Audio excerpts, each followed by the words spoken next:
በጌታችን በመድኃኒታችን በኢየሱስ ክርስቶስ ስም ሰላም፣ ጸጋ፣ ፍቅርና አንድነት በያላችሁበት ይሆንላችሁ እያልሁ መልካሙን ሁሉ እየተመኘሁ የተወደዳችሁ የክርስቶስ ቤተሰቦች እንዴት አላችሁ? እንደምንሰነበታችሁ? እግዚአብሔር አምላካችን ስሙ የተመሰገነ ይሁን። ዛሬ ፈጠን ባለ ሁኔታ ማለት ገድለ ክርስቶስ ሰምራን ክፍል 21ን ከለቀኩ በኋላ እንደገና በበነጋታው ወደዚህ መልእክት የመጣሁበትና ይዤ የቀረብኩበት ምክንያት ወቅታዊ እጅግ ወሳኝና አንገብጋቢ የሆነ ጉዳይ እየተመለከትን ስለሆነ ነው። ምናልባት ይህንን በቡድን እስከምንመጣበት ጊዜ ድረስ ግን በራሴ በቃና ተዋሂዶ የሆነ ነገር ማለት እፈልጋለሁ። ምናልባት እኔ በዚህ ቃና ተዋሂዶ ፔጅ ላይ የሚያስቆጡ ነገሮችን እናገራለሁ፣ የሚያበሳጩ ነገሮችን ልናገር እችላለሁ። ግን በተናገሩበት ልክ ነው የተናገርኩት እንጂ ከተናገሩበት እላፊ የመናገር ተልእኮ የለኝም። ምንጊዜም ቢሆን ጸረ ክርስትና ክርስቲያን ነኝ ብሎ ጸረ ክርስቲያን ሲሆን፣ ክርስቲያን ነኝ ብሎ ጸረ ኢየሱስ ሲሆን፣ ወንጌላዊ ነኝ ብሎ እኔ ኢወንጌላዊ ነኝ ሲል በዚህ ነገር ላይ ወይ ለይቶለት ከክርስቶስ መውጣት ከክርስትና መውጣት ሲገባው ክርስቲያን ሳይሆን ክርስቲያን ነኝ እያለ በጵጵስና ማዕረግ ተቀምጦ የጵጵስናን ግዴታ ሳይወጣ ለማንና እንዴት እንደተሾመ ሳያውቅ ኢየሱስ ሲነሳ የሚቆጣ አገልጋይ ወይም አባት እኔ አይመቸኝም። ስለዚህ ምንም እንኳን የክርስትና መልክ የሌለው ቁጣ መናገር ባልፈልግም ግን እንደ መምህር እገስጻለሁ፣ እናገራለሁ፣ እቆጣለሁ። ይሄ ከወንጌል ተልእኮ አንጻር የሚያስፈልግ ስለሆነ እስቲ እነዚህን ተከታታይ የሆኑ ቪዲዮዎችን ከዚያም እናያቸውና ወደ እኔ ሀሳብ እንመጣለን።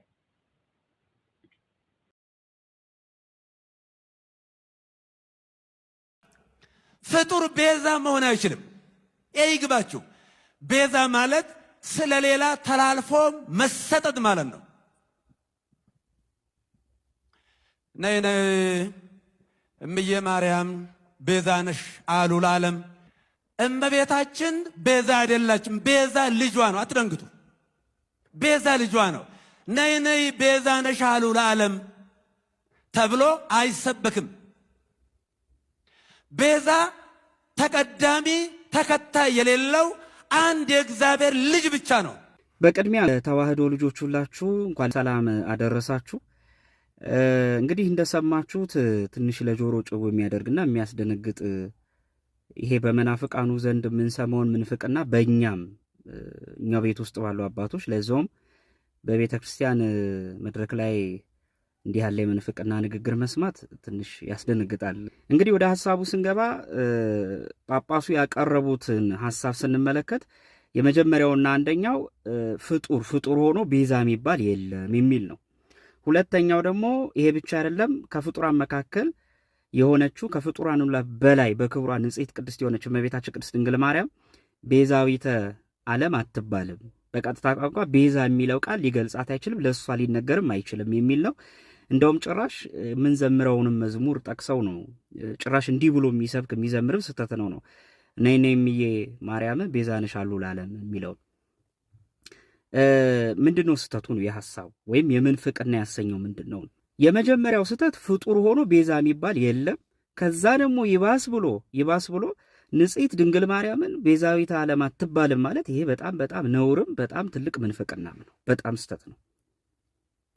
ሲጀመር ገና ሲጀመር የክርስቶስን ቤዛ ኩሉ ዓለም ብለን ጌታችን ኢየሱስ ክርስቶስን ቤዛ የምንልበት አንቀጽና ቅዱሳንን ቤዛ የምንልበት አንቀጽ ቃሉ ቢመሳሰልም ክብርና መጠኑ ይለያያል። ይህን መጀመሪያ ማወቅ ነው። ቤተ ክርስቲያን እመቤታችንን ቤዛዊተ ዓለም ሁሉ ስትል እውነት ጠፍቷት ነው? የክርስቶስን አዳኝነት ለመሸፈን ነው? ቤዛዊተ ኩሉ ዓለም ስትል ቤተ ክርስቲያን አይ እመቤታችንን ተሰቅላ አድናል እያለሽ ነው? እንግዲህ የመጀመሪያው ሐሳብ ስንነሳ ቤዛ ማለት ምን ማለት ነው የሚለው መጀመሪያ ማየት ያስፈልጋል። ቤዛ ማለት ቀጥታ ስንተረጎመው አለቃ ኪዳኑ ልክፍሊፕ ሲፈቱት በገጽ 266 ላይ እንዲህ ይሉታል። ዋጋ፣ ካሳ፣ ለውጥ፣ ምትክ፣ ኃላፊ፣ ዋቢ፣ ዋስ፣ መድህን፣ ተያዥ፣ ጫማ፣ ጥላ፣ ጋሻ ብሎ ይተረጉሙታል። በአጠቃላይ ዋስ ስለ አንድ ስለተጎዳ ስለ አንድ ስለወደቀ አካል ብሎ ራሱን አሳልፎ ካሳ የሚሆን ተላልፎ የሚሰጥ ስለ ዋስ ማለት ነው። ይሄ ነው ቀጥታ ትርጉሙ። ይሄ ሲባል ግን እንደየግዕዙ አገባብ ግን በጣም ይፈታል። እሱም በሌላ ጊዜ ይሰራበታል። ክርስቶስን ቤዛ ስንል ግን እና ደግሞ እመቤታ ቤዛ ስንል ግን ቃል ቢያመሳስለው መጠነ ክብር ግን ይለየዋል። ይሄ ማለት ግን መጠነ ክብር ስለሚለየው ግን እመቤታችን አትባልም የሚል ፍጹም ክህደት ነው። ክርስቶስን ቤዛ የምንለው ምንድን ነው? ከሶስቱ አካል አንዱ አካላዊ ቃል እግዚአብሔር ወልድ ከባህሪ አባቱ ከአብ ከባህሪ ሕይወቱ ከመንፈስ ቅዱስ ሳይለይ ከምልአትነቱ ሳይጎድል ከርቀትነቱ መግዘፍ ሳያገኘው ፍጹም ሰው ፍጹም አምላክ ሆኖ በተዋሂዶ ተገልጾ ስጋውን ቆርሶ ደሙን አፍሶ የመርገምን የፍዳን ድንጋይ አንስቶ ዳግም በአዳም ርግማና ፍዳ ላንጠየቅ ከመርገመ ስጋ ከመርገመ ነፍስ ያዳነን የቤዥን ቤዛ የሆነን ማንም ሊያነሳ ያልቻለውን ድንጋይ ራሱ በራሱ ያነሳልን ስጋና ደሜን ብሉ ጠጡ ብሎ በስጋና በደሙ ድነትና እናገኝ ዘንድ የሰጠን አንዱ ቤዛችን ኢየሱስ ክርስቶስ ነው። እውነት ነው። ይሄን ለማንም አንሰጥ። እኛም እመቤታችንን ቤዛዊት ዓለም ስንል ስጋዋን ቆርሳ ደሟን አፍሳ ሰጥታል ብለን ነው አይደለም። ይሄም በደንብ ያውቁታል እርሳቸው። እንኳን እሷ ዮሴፍ መድኃኒት ተብሎ የለ እንዴ? ምን ይደንቃል ይሄ! ዮሴፍ በመጽሐፍ ቅዱስ ውስጥ መድኃኒት ተብሎ ተጠርቷል። እንዲህ ይላል ኦሪት ዘፍጥረት ምዕራፍ 45 ቁጥር 7 ላይ ለወንድሞቹ እንዲህ ይላቸዋል፣ እግዚአብሔርን በምድር ላይ ቅሬታን አስቀርላችሁ ዘንድ በታላቅ መድኃኒት አድናችሁ ዘንድ ከእናንተ በፊት ላከኛል። በታላቅ መድኃኒት ዮሴፍ መድኃኒት ተብሏል። እንኳንም እመቤታችን ቤዛ መባል ከትንሹ ስንጀምር በመጽሐፍ ቅዱስ ውስጥ እኮ ገንዘብ ወይም ሀብት ቤዛ ተብሎ ተጠርቷል። ገንዘብ፣ ተራ ገንዘብ፣ ሀብት ቤዛ ተብሏል። ለምሳሌ መጽሐፈ ምሳሌ ምዕራፍ 13 ቁጥር 8 ላይ እንዲህ ይላል፣ ለሰው ነፍስ ቤዛው ሀብቱ ነው ይላል። ምን ማለት ነው ታዲያ? ይሄ ማለት ከእግዚአብሔር ቤዛነት ጋር አስተካከለ አይደለም። በመጽሐፍ ቅዱስ ውስጥ እንዲህ የሚል ቃል ተጽፎ እናገኛለን። ሐዋርያት ሥራ ምዕራፍ 7 ቁጥር 35 ላይ የሐዋርያት ሥራ ምዕራፍ 7 ቁጥር 35 ላይ ይህንንም ሙሴ በቁጥቋጦ በታየው በመልአኩ እጅ እግዚአብሔር ሹምና ቤዛ አድርጎ ላከው ይላል። ሙሴ ቤዛ ተብሏል። ይሄ ማለት ግን ሙሴ ለእስራኤላውያን ቤዛ አድርጎ ተላከ ማለት ግን ስጋውን ቆርሶ ደሙን አፍሶ ሰጠ ማለት አይደለም። ራሱን እግዚአብሔር አድርጎ በእግዚአብሔር ቦታ ተክቶ ስራ ሰራ ማለት አይደለም። ለዚህ እመቤታችንን እኛ ቤዛ ስንል በክርስቶስ ቦታ እየተካን ነው አይደለም፣ በፍጹም። በመጽሐፍ ቅዱስ ለምሳሌ እንምጣ። ብርሃን ማን ነው? አማናዊ ብርሃን ኢየሱስ ክርስቶስ ነው። ብርሃን የዓለም ብርሃን እኔ ነኝ ያለ ኢየሱስ ክርስቶስ በአንጻሩ ደግሞ እናንተ የዓለም ብርሃን ናችሁ ብሏል ሐዋርያት። እና ብርሃን ተመሳሳይ ስላደረገ የሐዋርያት ብርሃን አይባሉም የክርስቶስን ይጋርዳሉ ተብሎ መሰረዝ አለበት ማለት ነው። መጥምቁ ዮሐንስ እኮ የሚያበራ ፋና ተብሏል እኮ። እግዚአብሔር አምላክ ነው፣ ከኔ በቀር ሌላ አምላክ አታምልክ አለ። ሙሴ እኮ አምላክ ተብሏል፣ በፈርዖን ላይ አምላክ አድርጌያለሁ ብሏል። ታዲያ ይህ ማለት የሙሴ አምላክነት ከእግዚአብሔር ይተካከላል ማለት ነው? ቃላት ስላመሳሰሉ አንድ ነገር ከዛ ነገር ጋር በክብር ተገብቶ ይነገራል ማለት አይደለም። እንደየአንቀጹ ይተረጎማል። በአዲስ ኪዳንም ጌታ የመዝሙረ ዳዊትን ጠቅሶ ለነቢያት ተርጉሞታል። የእግዚአብሔር ቃል የመጣላቸው እነዚያ እንኳን ምን ከተባሉ አማልክት ከተባሉ ብሏል። ራሱ ጌታ እውነተኛ እረኛ ስለ በጎቹ ነፍሱን አሳልፎ ይሰጣል ብሎ ራሱ እረኛ ብሏል። አማናዊ ቸር እረኛ እውነት ነው። ሐዋርያትን ደግሞ የእረኝነት የጠባቂነት ስልጣን ሰጥቷቸዋል። በጎቼን ጠቦቶቼን ምራ አሰማራ ብሎ ለጴጥሮስ ኃላፊነት ሰጥቶታል። ይሄ ማለት አንድ ነው ማለት ነው አይደለም። ስለዚህ እመቤታችን ቤዛዊተ ዓለም አትባልም ማለት ይሄ ፈጽሞ ክህደት ምንፍቅናም ነው። ቅዱስ ያዕቆብ ዘስሩግ ለምሳሌ በዚህ በኦን ዘ ቨርጅን ወይም በእንተ ድንግልና በሚለው መጽሐፉ ላይ በገጽ 29 እስከ 34 ባለው ላይ ስታነቡት እንዲህ ይላል። ሊቁ ሲናገር አዳምን እንዲሞት ያደረገችው ይላል። በደንብ ስሙ። ያቺ ክፉ ቀን ተለወጠች አለ። እርሱም አለ ከሞት የሚድንባት ሌላ ቀን መጣች ይላል። ዝቅ ብሎ ግን እንዲህ የሚላት ሐሳብ አለች። እባቧ ሳትሆን ገብርኤል ሊናገር ተነሳ፣ ሔዋን ሳትሆን ድንግል ማርያም ቃሉን ልትቀበል ተዘጋጀች። በተንኮል ቃል የሚያስተው ሳይሆን ሕይወትን የሚያውጅ እውነተኛ ቃል ወጣ። በሞት ዛፍ መካከል የሞት ዕዳዋን በጻፈችው እናት ፈንታ። ቤዛ ማለት ፈንታ ዋስ ማለት አይደለም። በሔዋን ፈንታ የሞታችን ምክንያት በሆነችው ፈንታ ቤዛ ልትሆን ማለት ነው። ስለዚህ ልጇ የአባቷን ዕዳ ሁሉ ከፈለች ይላል። እንደውም ጭራሽ እመቤታ ዕዳ ከፋይ ብሏታል። ይሄ ማለት ግን ክርስቶስ ዕዳ መክፈሉን አቆመው እመቤታችን ከፈለች ማለት ነው? አይደለም። ምክንያት ድነት መሆኗን ነው። ወደ አባ ጊዮርጊስ እንግባ። ሰዓታቱ ላይ እንዲህ ይላል። በመጽሐፈ ሰዓታቱ ላይ ኩሎሙ ለእግዝእትነ ማርያም ላይ እንዲህ ይላል። ንትፈሳ ኩልነ በዝክረ ስምኪ ጦም ወበደ ማስካልኪ ማዕድም ቅድስት ማርያም ቤዛዊተ ኩሉ ዓለም ይላል። ቃል በቃል ስንተረጉሙ የዓለም ሁሉ ቤዛ ቅድስት ማርያም ሆይ በሚጣፍጥ ስም አጠራርሽና የሚያምር በሆነ ፍሬሽ ክርስቶስ ደም ሁላችን እንደሰታለን ይላል እና አባ ጊዮርጊስ ዘጋስጫ ተሳስቷል ማለት ነው። ሰአሉ ለነ ሐና ኢያቄም ወለድክምዋ ለማርያም ቤዛዊተ ኩሉ ዓለም ይላል። ሐናና ኢያቄም ለእናንተ ሰላምታ ይገባል። የዓለም ቤዛ የምትሆን ወይም የዓለም የመዳኛው ምክንያት አያችሁ፣ ለእመቤታችን ሲቀጸል የመዳን ምክንያት በመሆኗ ቤዛ ትባላለች እንጂ ተሰቅላ አዳነች የሚል ኮንቴክስት አይደለም። ስለዚህ ይኸው ተብላለች እና አባ ጊዮርጊስ ሰዓታቱን ቀደን እንጣለው። ለምሳሌ እንዚራ ሰባቱ ላይ እንዲህ ይላል። የምስጋናሽም ዜና እስከ ምድር ዳርቻ ደረሰ፣ እስከ ውቅያኖስ መጨረሻ ተመላለሰ። በመጀመሪያ የገነት በር በሔዋን በደል ምክንያት ተዘጋ፣ በመሸም ጊዜ በአንቺ ጽድቅ ተከፈተ ይላል። በደንብ ስሙ። በሰይጣን ጦር የቆሰለው የድነት መድኃኒት በአንቺ ተሰጠ። በኃጢአት በደንብ አድምጡ። በኃጢአት የሞተውን በአንቺ ጽድቅ ዳነ ይላል። በኃጢአት የሞተው በአንቺ ጽድቅ ዳነ ብሎ ነው ቃል በቃል የሚናገር። እመቤታችን እንዴት ነው ቤዛ መድኃኒት ማትባል? ሌላ ምን ጨምር? ንግሥት ሆይ ዓለም በአንቺ ዳነ ይላል ቃል በቃል። ይኸው እንዚራ ስብሐት ዝማሬው ላይ አባ ጊዮርጊስ ዘጋስጫ ዓለም በአንቺ ዳነ ይላል። ይሄ ማለት እመቤታችን ተሰቅላ ዳለ አባ ጊዮርጊስ ጠፍቶት። ሌላ ምን? ለምሳሌ መስቀልን እንዴ መስቀል ቤዛ ነኮ እንላለን አይደል? ዘውትር ጸሎት ላይ እነሄም ስህተት ነው ማለት ነው። መስቀል ቤዛነ መስቀል መድኃኒተ ነፍስነ እንለዋለን። ስለዚህ ዘውትር ጸሎት ስህተት ነው። አይ መስቀልን ቤዛ ያልነው የተሰቀለውን ክርስቶስን እየጋረረ ነው። ይሄ አይደለም በፍጹም ምክንያት በመሆኑ ነው።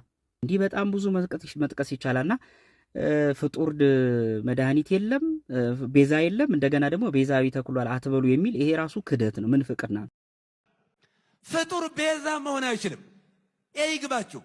ቤዛ ማለት ስለሌላ ተላልፎ መሰጠት ማለት ነው። ነይ ነይ እምዬ ማርያም ቤዛ ነሽ አሉ ለዓለም። እመቤታችን ቤዛ አይደላችም። ቤዛ ልጇ ነው። አትደንግጡ። ሰላም ለእርሱ ይሁን። አባታችን ቡራኪው ትድረሰኝ፣ ጸሎቱትም ደግሞ ታግዘኝ። አሁን የተናገሯት ቪዲዮ ላይ እንግዲህ አንዳንድ ሰው የተወሰነ ጥያቄ ስለፈጠረበት ትንሽ ነገር ለመናገር መጣሁኝ። ብፁዕ አባታችንን እንደሰማችኋቸው ምንድን ያሉን? እሳቸው ቤዛ የሚለውን ቃል እንግዲህ ተርጉሞ የጀመሩት በምንድን ነው? ቤዛ ማለት ተላልፎ መሰጠት ማለት ነው የሚል ነገር አስቀምጧል። ትክክል ነው። ይህም ትርጉሙ ነው ቤዛ ለሚለው ቃል። ልክ አንደኛ ጢሞቴዎስ ምዕራፍ 2 ቁጥር 6 ላይ ራሱንም ስለ ሁሉ ቤዛ ሰጠ የሌለ ቤዛ ሲል ራንሰም እንደማለት ነው፣ ክፍያ ማለት ነው።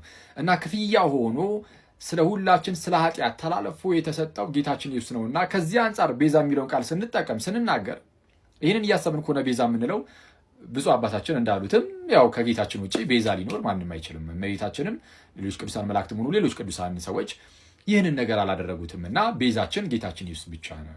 ግን ቤዛ የሚለው ቃል ግን ትርጉሙ ደግሞ ይሄ ብቻ አይደለም ብዬ አስባለሁ። ለምሳሌ አባ ጊዮርጊስ ዘጋስጫ በአርጋኑን መጽሐፉ የቀዳሚው ላይ ቤዛ የሚለውን ቃል ምንም እንኳን ለጌታችን በጣም በተደጋጋሚ ቢሰጠውም ይህን በጣም ቢረዳውም እችኑ ቃል ግን ለእመቤታችንም ደግሞ ሰጥቶ አይተናል። ቤዛ የምትለውን ቃል ማለት ነው። የቀዳሚው ላይ ምዕራፍ 1 ላይ ለእመቤታችንም ሰጥቶ አይተናል። መጽሐፍ ቅዱስ ይህንኑ ቤዛ የሚለውን ቃል ለሀብት ሰጥቶት ደግሞ አይተናል። ቤዛ የሚለውን ምንድነው? ሀብት የሰው ነፍስ ቤዛ ነው ይላል መጽሐፈ ምሳሌ ምዕራፍ 13 ቁጥር 8 ላይ ምሳሌ ምዕራፍ 13 ቁጥር 8 ላይ የሰው ነፍስ ቤዛው ሀብቱ ነው ይላል። የሰው ነፍስ ቤዛው ሀብቱ ነው። ሀብት የነፍስ ቤዛ ነው ማለት በቃ ሀብት ጌታችን ኢየሱስ ነው ማለት ነው? በፍጹም። ቤዛ የምትለዋ ቃል ለሀብት ተቀጸለች ማለት ኢየሱስ አያደርገውም ሀብትን። ልክ እንደዚህ ሁሉ ለእመቤታችን ቤዛ የሚለው ቃል ስለተቀጸለ እመቤታችንን ኢየሱስ አያደርጋትም። which means ቤዛ የምትለው ቃል ነሰሰሪ ለኢየሱስ ብቻ የምትሰጥ ሳይሆን እንደ አገባቡ እንደ መጽሐፍ ቅዱስም እንዳሳየን ሊሰጥ ይችላል። ግን ከምን አንጻር ተናገሩት የሚለው ግን መታየት አለበት። ለምሳሌ መጽሐፈ ምሳሌ ላይ ለሰው ነፍስ ቤዛው ሀብቱ ነው ሲል ምንድነው? ሰው ሀብትን በአግባቡ ከተጠቀመበት ምንድነው? ልክ እዛው መጽሐፈ ምሳሌ ላይ የሚናገረው ነገር አለ። ለድሃ ቸርነትን የሚያደርግ ይላል። ሚኒንግ የሚለግስ ለድሃ የሚሰጥ ለእግዚአብሔር ያበድራል ይላል። ለማን ያበድራል? ለእግዚአብሔር። አሃ ለድሃ ስትሰጥ ለእግዚአብሔር እያበደርክ ነው። አዎ ለእግዚአብሔር ካበደርክ ደግሞ ለእግዚአብሔር አበድረው አስበው፣ እግዚአብሔር ደግሞ ምን ያደርጋል? ይከፍላል። እዛው ጋር እርሱ ራሱ ደግሞ መልሶ ይከፍሏል ይላል እግዚአብሔር ማለት ነው። እግዚአብሔር ደግሞ ይከፍልሃል፣ ክፍያህን ከእግዚአብሔር ታገኛለህና ሀብት ያለው ሰው በሀብቱ እንደዚህ ማለት ዊዝ ጉድ ኢንቴንሽን በደንብ በፍቅር ተሞልቶ ድሃን እንደዚህ የሚረዳ ቢኖር ለድሃ እጁን የሚዘረጋ ቢኖር ለእግዚአብሔር እያበደረ ነውና እግዚአብሔር ደግሞ ለዛ ሰው ይከፍለዋልና ከዛ አንጻር እንዲህ ተብሎ ሊነገር ይችላል። ምንም እንኳን አንዳንዴ ደግሞ ሀብት መጥፊያ ቢሆንም ልክ እንደዚህ ደግሞ ለእግዚአብሔር ማበደር አይነት ጉዳይ ውስጥም ደግሞ ሊገባ ይችላል። ግን በፍቅር ሲሆን ማለት ነው የሚሰራው። ከዚህ አንጻር ለምሳሌ መጽሐፍ ቅዱስ በቃ ቤዛ ብሎ ጠራው ሀብትን። ስለዛ ቃላቱን ስንጠቀም ከምን አንጻር ተጠቀም ነው? እመቤታችን እንደው በጸሎት ከማገዙ አንጻር ምናምን እንዲህ ተብሎ ቢነገር ወይም በሌላም ምክንያቶችም በምን ምክንያት ቃሉን ተጠቀም ነው የሚለው እሱን ማሰቡ ጥሩ ይመስለኛል። የተወሰነ እንትን እንዳይል ማለት ነው። ግን ያው ብፁዕነታቸውም ብፁዕ አባታችንም ካሉት ትርጉም አንጻር ትክክል ነው። ያው ጌታችን ብቻ ነው የሚለው ከዛ ትርጉም አንጻር ሲሆን እናችን የተወሰነ ረዳት በሚለው ነው። ይቆየን። ያው ካጠፋው ይቀርታል። ነይ ነይ እምዬ ማርያም ቤዛ ነሽ አሉ ለዓለም። እመቤታችን ቤዛ አይደላችም፣ ቤዛ ልጇ ነው። ንጽሕት ድንግል ማርያምን ቤዛዊተ ዓለም አትባልም ማለት ይሄ በጣም ነውርም በጣም ትልቅ ምንፍቅና ነው። እመቤታችን ቤዛ አይደላችም፣ ቤዛ ልጇ ነው። እመቤታችን ቤዛዊተ ዓለም አትባልም ማለት ይሄ ፈጽሞ ክህደት ምንፍቅና ነው። ነይ ነይ ቤዛ ነሽ አሉ ለዓለም ተብሎ አይሰበክም። ቤዛዊተ ኩሏል አትበሉ የሚል ይሄ ራሱ ክህደት ነው፣ ምንፍቅና ነው። በቤተ ክርስቲያን መድረክ ላይ እንዲህ ያለ የምንፍቅና ንግግር መስማት ትንሽ ያስደነግጣል።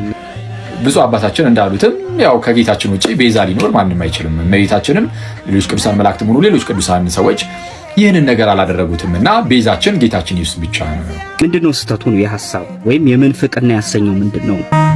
ነይ ነይ እምዬ ማርያም ነይ ነይ ቤዛዊተ ዓለም ፍጡር ቤዛ መሆን አይችልም።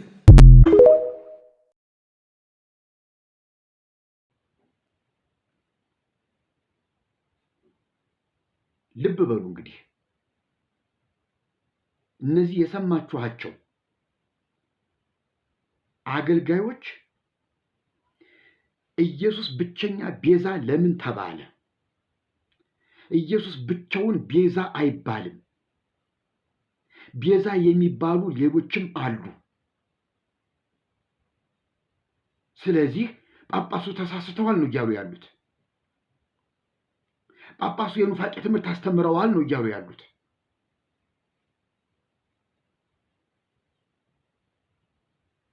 አያችሁ፣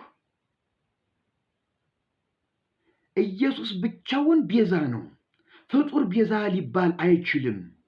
ኢየሱስ ብቻውን አዳኝ ነው፣ ብቻውን መድኃኒት ነው፣ ሌላ መድኃኒት የለም ሲሉ ተልኳቸውን በትክክል ሲወጡ ገና ተልኳቸውን ሀ ብለው ሲጀምሩ ራሳ ቤተ ክርስቲያኒቱ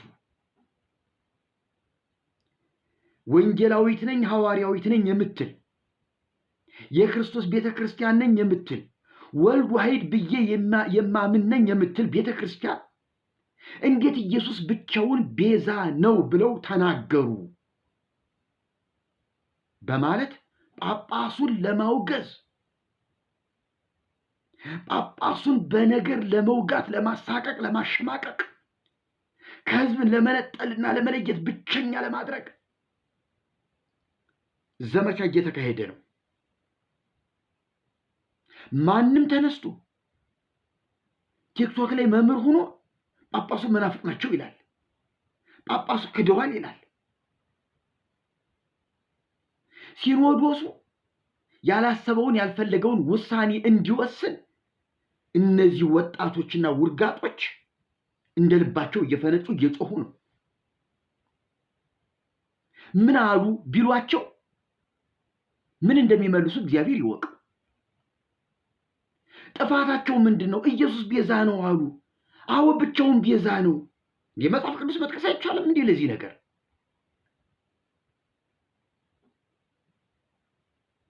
እንዴት ቤተ ክርስቲያን እኮ በቁሟ እየወደቀች እየሞተች እኮ ነው። የምናከብራትን ያህል የቆምንላትን ያህል ያከበርናትን ያህል አሁን ግን ሳንወድ በግድ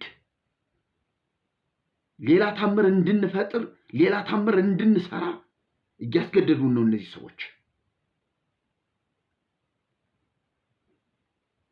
እስካሁን እንዳትወድቅ ደግፈን ያላቅማችን ተሸክመን ከነ ጳጳሳቱ ሳይቀር እሽሩ ብለን ይዘናቸዋል። አኗኗር ካላወቁ ክርስቲያን መሆን ካልገባቸው አሁን ግን መነጣጠልና ሁኔታዎችን መለየት ግዴታችን ነው።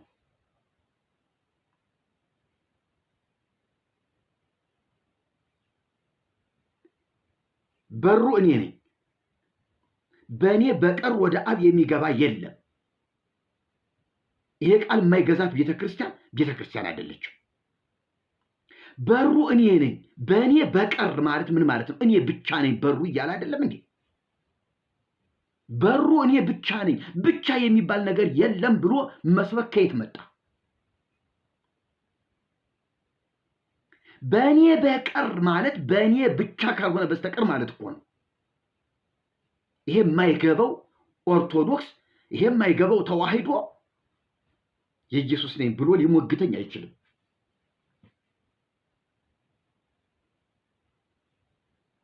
ብዙ ጳጳሳት በተሰበሰቡበት በጉባኤ መካከል ጳጳሱ የዘመሩትን ስሙ።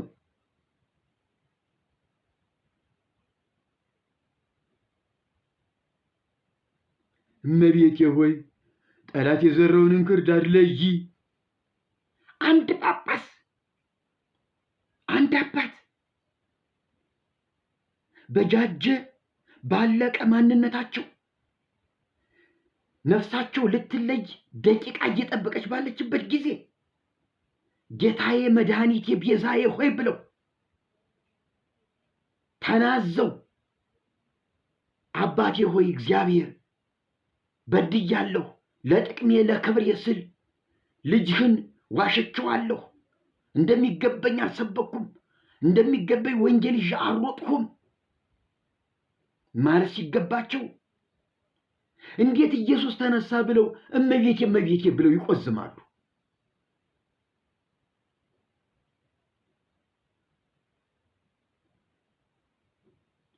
የቤተ ክርስቲያኒቱ አሟሟት ምን ያህል ግዝፈትና ውፍረት እንዳለው እዚህ ላይ ነው ማየት የምንችለው። ይለወጣሉ፣ ጩኸታችንን ይሰሙናል፣ ምናልባት አንድ ቀን ይጠሩናል፣ ያነጋግሩናል ብለን እውነት ለመናገር ተስፋ እየጠበቅን ነበር። ለካ እንዲህ ደንዝዘዋል፣ ለካ እንዲህ ሙተዋል፣ ለካ እንዲህ ወድቀዋል። አሁን እውነተኛ ወንጌላውያን አባቶች ቆርጠውና ወስነው መለየት ካለባቸው ሊለዩ ግድ ነው። እርግጠኛ ነኝ አሁን በሚደረገው በዚህ በእኒህ አባት በብፁዕ አቡነ ገብርኤል ጉዳይ ብፁዕነታቸው ከወሰኑ የምትወስኑትን ወስኑ፣ ከተሰደዱት ልጆች ጋር እሰደዳለሁ፣ የራሴን ኦርቶዶክስነት ደግሞ ይዤ አገለግላለሁ፣ ወንጌሌን ይዤ እሮጣለሁ ብለው የጨከሙ እንደሆነ 99 ኮሚቴ ተቋቁሞ ከምዕመናን ብትሉ ከሰንበት ትምህርት ቤት ከጳጳሳት ሳይቀር ኮሚቴ ተዋቅሮ ከእግራቸው ስር ወድቀው ለዚህ ቤተክርስቲያን ክብር ሲሉ እባክዎት ብፁዕነቱ ትክክል እኮ ነዎት፣ እንዲያው ልክ ነዎት፣ እኔ ያሉኝ ያውቀዋለሁ፣ እኔን እንዲህ ነበር ያሉኝ፣ ልክ ነህ ያልከው ትክክል ነው።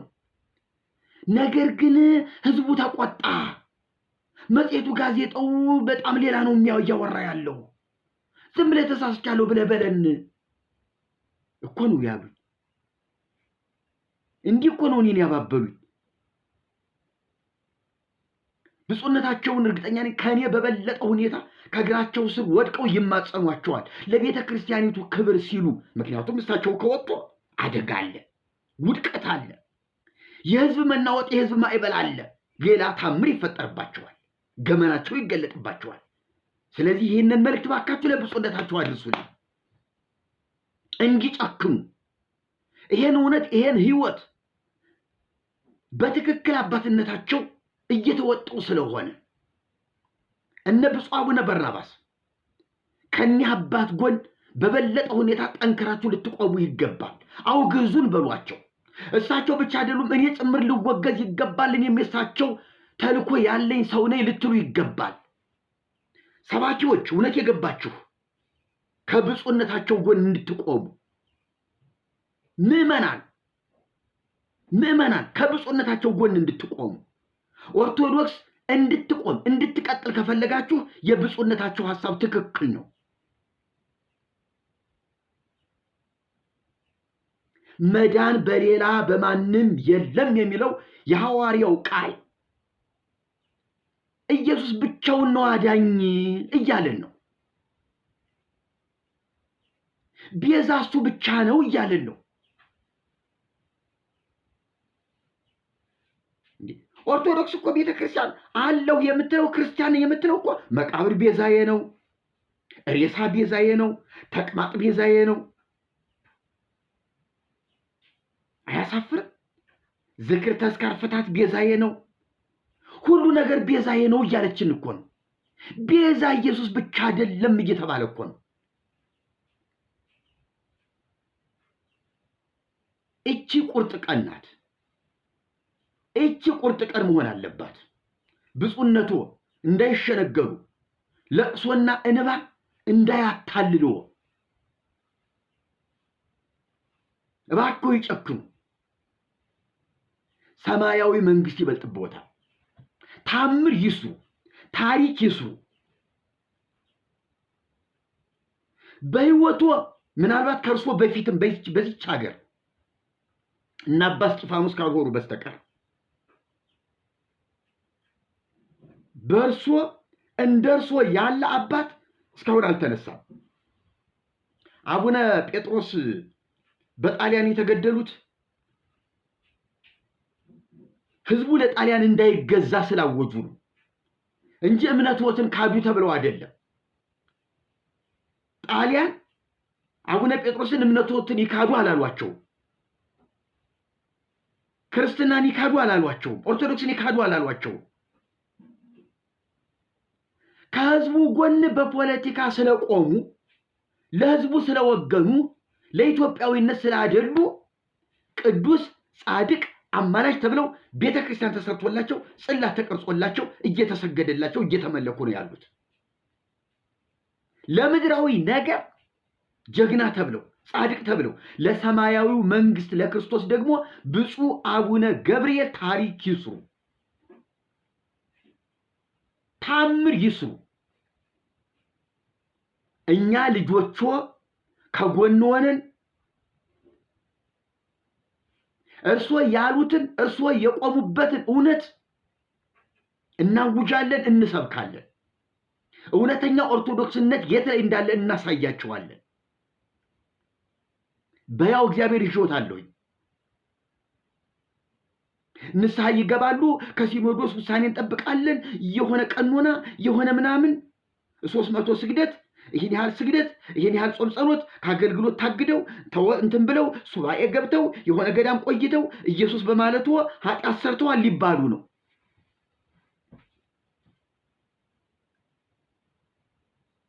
ይሄን ተናግረው አዎ ተሳስቻለሁ ያሉ እንደሆነ የመጨረሻ ትንሹ ሰው ደግሞ እርሶ ነዎት። የመጨረሻው ትንሹ ሰው ኢየሱስ በማለቴ በድያለሁ ያሉ እንደሆነ ትንሹ ሰው፣ ትንሹ ጳጳስ፣ ጸያፍ ነገር መናገር አልፈልግም። በአሁኑ ሰዓት ለኔ እርሶ የተከበሩ ትልቅ ሰው ስለሆኑ አሁን ገና ይሆናሉ ብዬ ፈርቼ ጸያፍ ነገር አልናገርም። እባክዎት ታላቅነትዎት ታላቅ እንደሆነ ይቀጥል። የነ ጴጥሮስ ጌታ ከእርሶ ጋር ነው። የነ ጳውሎስ ጌታ ከእርሶ ጋር ነው። የኢየሱስ ክርስቶስ ባሪያ ያለው ጳውሎስ የእርሶ ፊት አውራሪ፣ የእርሶ ግንባር ቀደም ነው። እባክዎት በገዛ ደሙ የዋጃትን የእግዚአብሔርን ቤተክርስቲያን እንዲጠብቁ በእውነት እርሶትን መንፈስ ቅዱስ ጳጳስ አድርጎ ሹሞት ከሆነ ለዚህ ታላቅ ተልኮ ወደ ኋላ እንዳይሉ።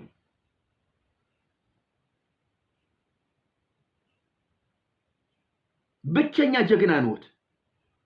ለወደቀች ቤተክርስቲያን፣ ለጠፋ ህዝብ፣ ከክርስቶስ ተለይቶ ለሞተ ህዝብ፣ የገሃነም እሳት ለበላው ህዝብ አሁን ታዳጊ እርስዎ ነዎት።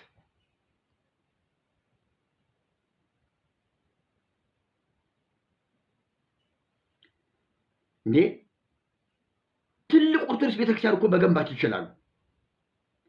ትልቅ ኦርቶዶክስ ተዋህዶ ቤተክርስቲያንን እኮ በኢትዮጵያ ማቆም ማዋቀር ይችላሉ። ኢየሱስን ይዞ እኮ ነው ኦርቶዶክስ መሆን። ኢየሱስን ይዞ እኮ ነው ተዋህዶ መሆን። እንዴት ኢየሱስ ተጥሎ ስለ ጸናጽል ስለ ከበሮ ይወራል? እንዴት ጸናጽል ለመሆኑ ማን ሊመሰገንበት?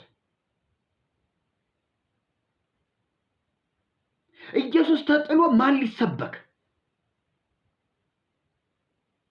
ወንጌል ተጥሎ ምን ሊሰበክ?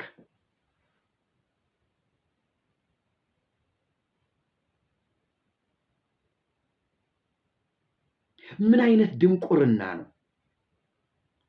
ማንም ተነስቶ ኡኡ የሚልባት ዘራፍ የሚልባት የወደቀች ቤተክርስቲያን እንዴት ትሆናለች?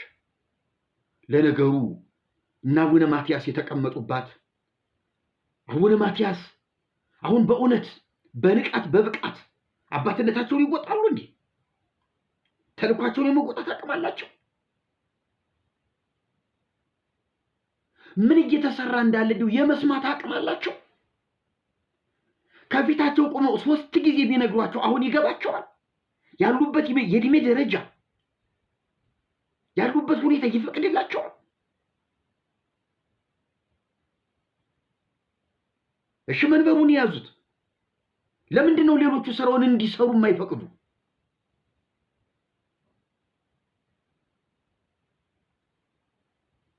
ያሳዝናል። ትግራይ ሲሏቸው ነው እንደሚባንኑት የሚሉት ትግራይ ስትነሳ ነው። ይሄ እኮ ክርስትና አይደለም። እሳቸው እኮ ለኢትዮጵያ ብቻ አይደለም ለዓለምም የተጠሩ አባት ናቸው። ለዓለም የተጠሩ አባት ናቸው። ወንጌል ገደብ የለው፣ ወንጌል ወሰን የለው። ወንጌላቸውን ይዘው ወደ አረብ፣ ወንጌላቸውን ይዘው ወደ አውሮፓ፣ ወንጌላቸውን ይዘው ወደ አሜሪካ በመላው ዓለም መሄድ የሚገባቸው ግዴታ ያለባቸው አባት እኮ ናቸው። ይሄን መወጣት ካልቻሉ ሲኖዶሱ ጳጳሳቱ እሳቸውን ቁጭ አደረገና ቤተክርስቲያኒቱ ብትገለበጥ ቤተክርስቲያኒቱ ብትዘረፍ በምን ሁኔታ ላይ እንዳለች የማያውቁ አባት አስቀመጠና እንደፈለገ ይቀራመታት ጀመር ቤተክርስቲያኒቱ። ኢየሱስ ወደ ቤተ መቅደሱ ሲገባ መብላት አይቻልማ፣ መዝረፍ አይቻልማ። ኢየሱስ ወደ መቅደሱ ሲገባ ታቦት ይቀራል፣ ቃል ኪዳን የሚባል ይቀራል፣ ዝክር ተስካር ይቀራል፣ ፍትሐት ይቀራል፣ ስለት መለመን ይቀራል። ሁሉ ነገር ይቀርና ህዝቡ ሁሉ ኢየሱስ ብቻ ማለት ይጀምራል።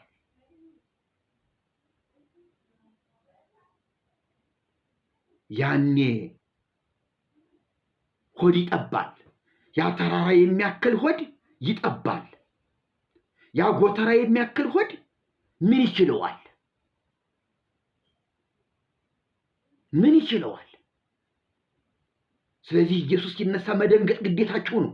የዘላለም ሕይወት ጥንቅር ይበል። ኧረ ወይ ጉድ! ዛሬ እጅ በእጅ የተያዘ ይሄ እያለ እሱ ይጥገብ።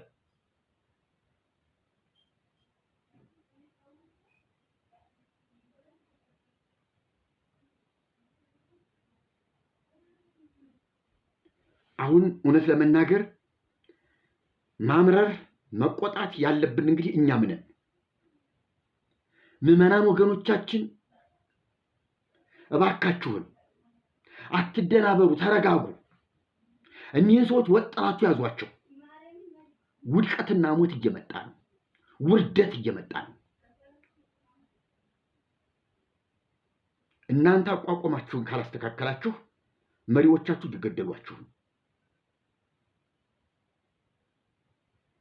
ተጠንቀቁ። እኔ የምለው ይሄንን ነው። ኡኡ የምለው ይሄንን ነው። ኢየሱስ ኢየሱስ ተብሎ ሲዘመር የሚደነብሩ ጳጳሳት እንዲያው ከሐዋርያት የመጣ ማዕርግ አለን፣ ቅብብሎሽ ማዕርግ አለን የሚለውን እንዴት ተመቻቸው?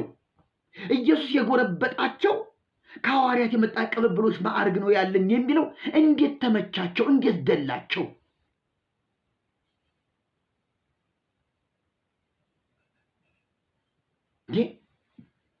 ያሳዝናል።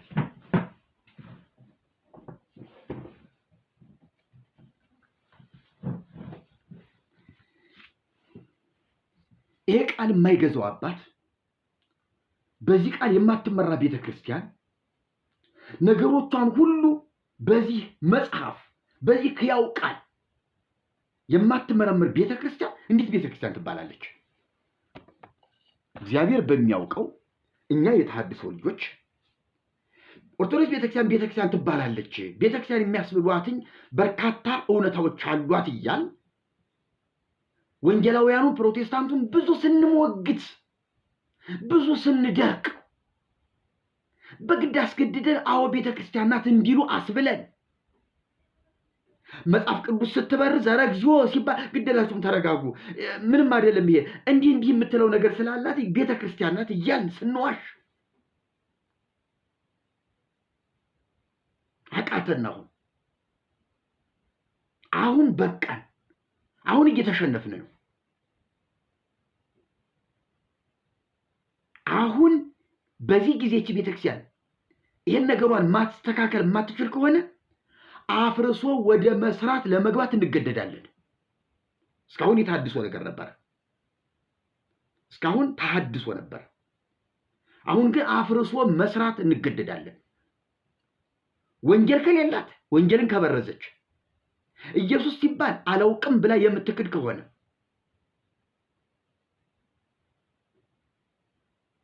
ዝክር ተስካር ላይ ምናምን ከነገር ሁሉ ቤዛ የምትል ቤተክርስቲያን ናት ብሎ ለመቀበል ቢያንስ ከኢየሱስ ጋር እንደው ብትቀላቀል እንደው ምን አለ? ኢየሱስን አውጥታ ይጣለች ያራገፈች ሰው ኢየሱስ አለ ቤዛ ኢየሱስ ብቻ ነው አለ ተብሎ እንዴት እሱን ለማውገዝ ይሄ ስብሰባ ከነቀያፋ ስብሰባ በምን ያንሳል? አስወግደው ካሉት ሰዎች ስብሰባ በምን ያንሳል? የእግዚአብሔር ልጅ ነኝ፣ ስለ እውነት መጥቻለሁ፣ ስለዚህም ተወልጃለሁ ብሎ ስለተናገረ መድኃኒት ነኝ ስላለ ነፍሴን ለብዙዎች ልሰጥ መጥቻለሁ ስላለ የሙሴ ሕግ አብቅቷል አሁን አዲሱ ኪዳን እኔ ገብቻለሁ ስላለ አይደል እንዴ እነ ቀያፋ የተሰበሰቡት? ከነዚያ ሰዎች እናንተ በምን ትሻላላችሁ?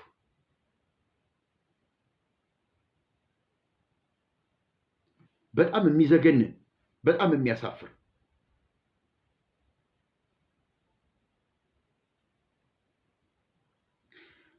እኔ አሁንም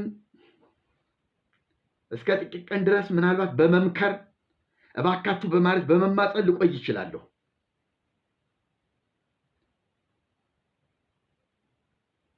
ከዚያ በኋላ ግን የሚፈጠረው ነገር አይታወቅም።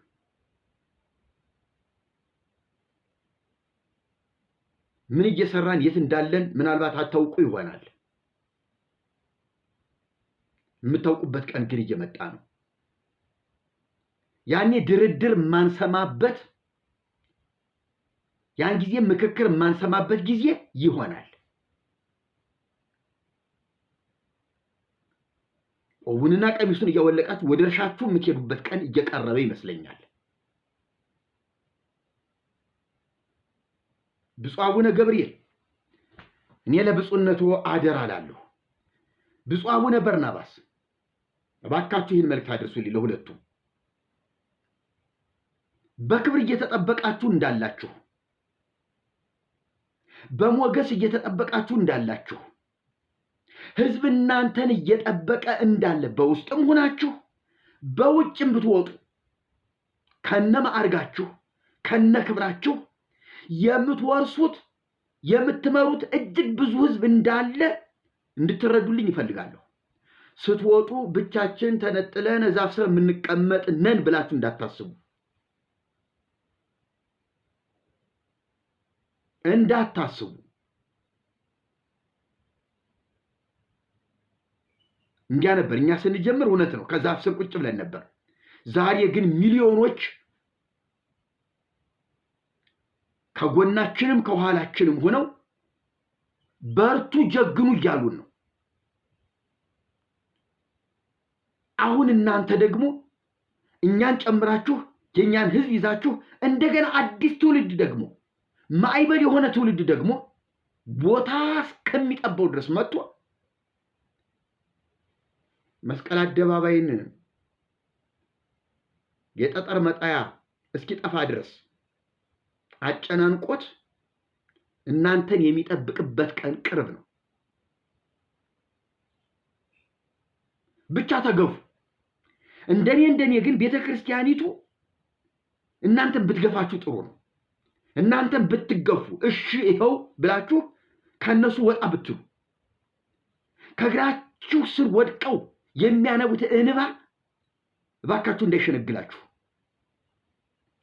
ከለመኗችሁም በትምህርታችሁ እንደምትቀጥሉ ተስማምተው ያላችሁት ትክክል ነው አሁንም ይኸው በሉት እንዲሉ ወስነው ካልሆነ በስተቀር በውሸት ክርስቶስን በማስካድ በማስጣል እባካችሁን አደራ ለዚህ እውነት እምቢ በሉ፣ ጨክኑ።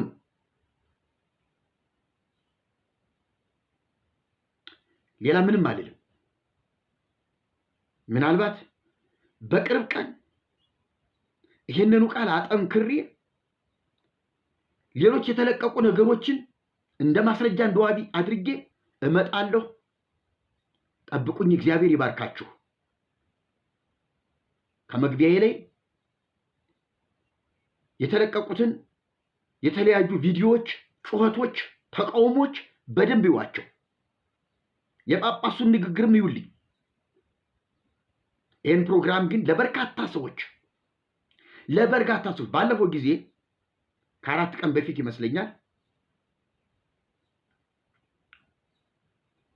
ወንጀል እንጂ ወንጀል አይገኝብንም፣ ወንጀል እንጂ ወንጀል አይገኝብንም ብዬ የለቀኩትን እግዚአብሔር ይባርካችሁ።